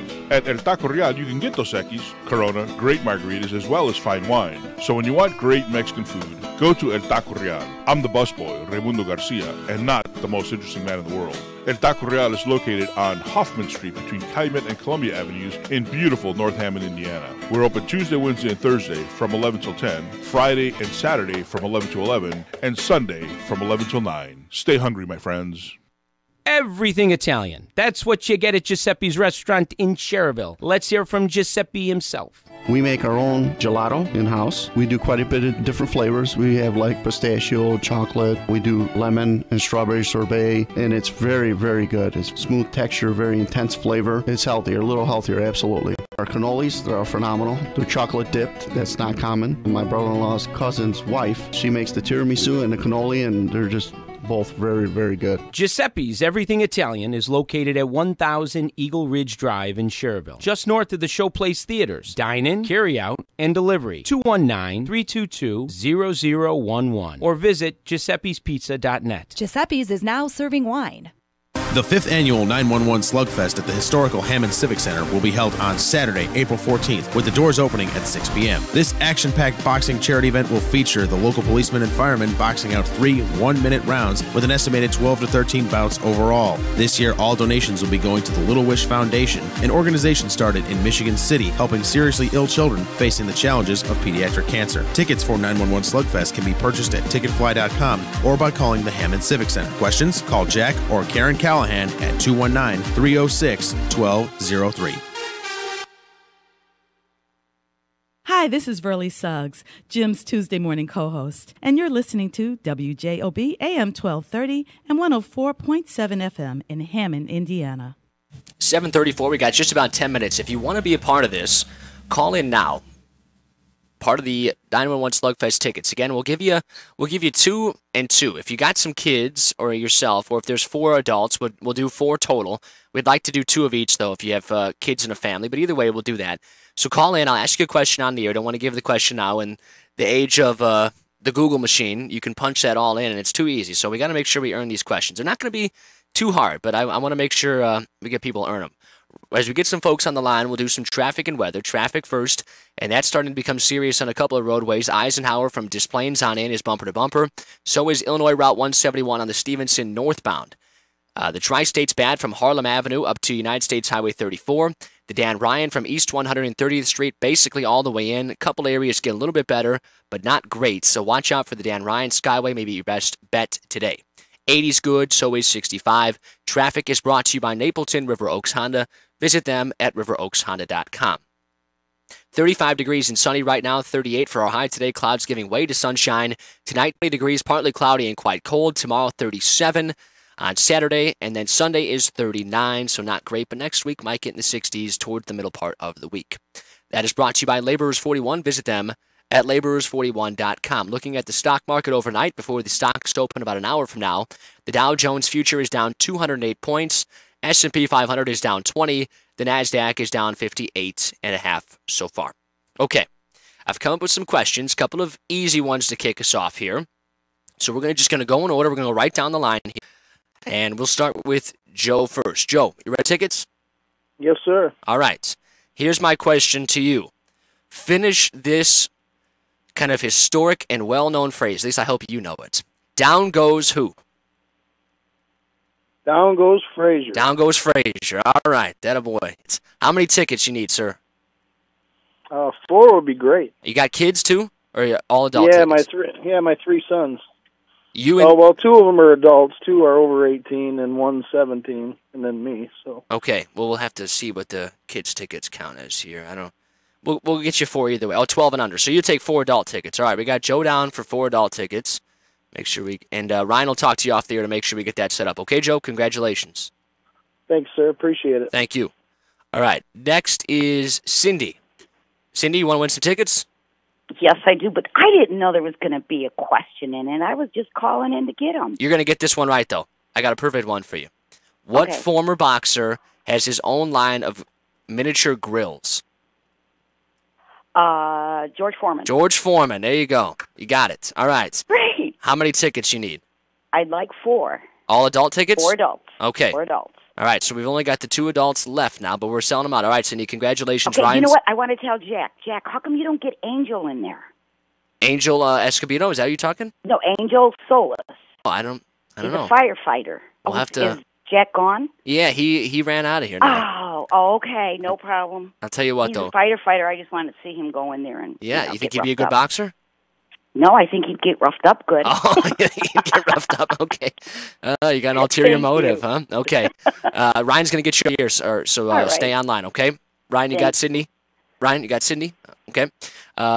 Cosme, is that who we got next? Cosme, I think. I hope you're getting your name right. Is that who's on the line? Yeah, hi, good morning. Okay. Here's my question for you. I'm looking at some of these here. Which boxing class is the heaviest here? Flyweight, bantamweight, or featherweight? Do you know that answer? I'm gonna go with lightweight. The option, sorry, I maybe misspoke. Flyweight, bantamweight, or featherweight were the three. Bantamweight? It's featherweight. I'm going to give you a second chance, though. I'm going to give you a second chance. Okay. Okay. Let's see. Looking up, I got a bunch of questions in for me here. What heavyweight champion was nicknamed the Real Deal? Any idea? Oh, God. The Real Deal. Kind of well known. Had his, I think he had his ear bitten off. That was him, right? Oh, Frazier? No, come on. I'll get one more guess. I know that was Mike Tyson did it to who? Yeah, I knew he fought Mike Tyson. Mike Tyson was the one that bit his ear off. I'm dying to give you these tickets. EH are his initials. Evander Holyfield. That-a-boy. That-a-boy. All right, how many tickets you need? I'll be good with two. Two? Okay, 2 adult tickets? Yeah. Okay, we Yeah. got all the adult tickets sold out then. We got kids ones left, so that kind of makes it complicated, I guess. But I don't know how the kids are going to take themselves. Ryan will get you off the air. Thanks for calling in. Okay, thank you. All right. So somehow we're going to have to get rid of 10 kids tickets. Anybody have any nephews? Maybe they want to. Maybe there's families out there who will buy their own tickets, and then they want to. The adults will buy theirs, and we got some kids tickets because the kids cover 12 and under.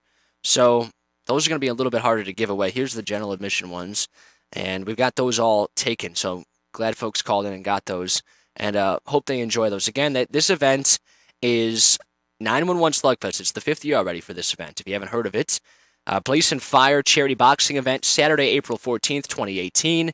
Tickets are available if you want to buy tickets at www.ticketfly.com.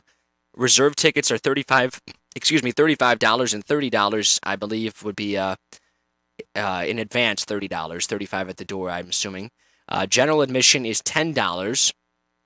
The doors will open at 5:30, and the fights start at 7 o'clock. If you need more info on this, you can like them on Facebook. Just type in 911 Slugfest, or visit us at www.911slugfest.com. Again, this is at the Hammond Civic Center in Hammond, 582, if I can say this right, 5825 Soul Avenue in Hammond. And again, this is a great event, supporting a charity. Obviously, you heard the folks in here. Liz and her mom, Therese, are the partners this year with the Little Wish Foundation. Jack and Karen Callahan are, of course, the two folks who run it. So it's a great cause, and I hope folks can be a part of it. I know we'll have someone out there. I think Jim's going right? Jim or Debbie or somebody. Maybe I don't know. We'll see what I'm doing. I probably coaching or something doing. We'll see if I can make it out there or somebody can do something. Somebody will be there. We know that. We got kids tickets left. If you want to get those tickets, maybe we should leave this. Who's in Taberton for Harlow today? Yeah, maybe we'll leave these for Tom, and he can give these away today. Otherwise, I'll tell you what, since it's just the kids' tickets left, if you want these tickets, give us a call. Should we do the office? Yeah, we'll do the office line, 219-844-1230, okay? There's 10 kids' tickets left. We'll give them away the same way. If you want, we'll do 2 or we'll do 4 of them, okay? Try and keep it an even number for you guys. Maybe you've got a big family. Maybe we'll even do like a group of 5 or something like that. But you're going to have to go with an adult, obviously, so the adults have to buy their ticket. But it's still going to be a great deal for you guys to do so. So 10 of these left. 12 and under is what they qualify as the kids' ticket. So make sure if you want these, 219-844-1230. And take your nephews, take your niece, take your son, take your daughter, take whoever. You heard it. It's going to be a great event. and we encourage everybody to get out there. Not even going to make you earn those. Get those, no problem, no questions asked. Thank you to the three guys, three people, 2 guys and 1 lady who called in, won those tickets, and congratulations to them for doing so. Thank you to everybody this morning who called as part of the program. Thanks to Jim, as always, and Alexis for letting me fill in. And Jim, again, is going to be back on Monday, just taking some time off. If you haven't already heard, his grandmother, 98 years young, passed away, and the funeral and wake was a couple nights ago, and with all the family, just took a couple of days off here to get into the weekend. So, again, we thank you, and Mayor Tom McDermott is coming up next. We'll get you a quick little sports update here, and then the mayor and Kevin Smith on the other side of that. You're listening and watching to the voice end of the region. We'll see everybody next week. Thank you again. And the mayor is next on WJOB. Johnny's Tap presents the Sports Flash, driven by Jeep on AM 1230 WJOB and 104.7 FM, the sports voice of the region. NBA, the Indiana Pacers yesterday beat the Warriors 126-106. Indiana now 47-32 on the season. Warriors showing some vulnerability without Steph Curry. Kevin Durant was in the game. Klay Thompson played. Draymond Green played. They all played significant minutes, but the Pacers were able to get them by 20 points. Bojan Bogdanovic had 28, 21 points, 6 rebounds, 7 assists for Victor Oladipo. Darren Collison adding 15. Indiana right now sitting in the 5 seed in the Eastern Conference. They have the Hornets coming on Sunday in their next game. Major League Baseball, the White Sox lose to the Tigers 9-7 yesterday. Chicago moving to 3-3 on the year.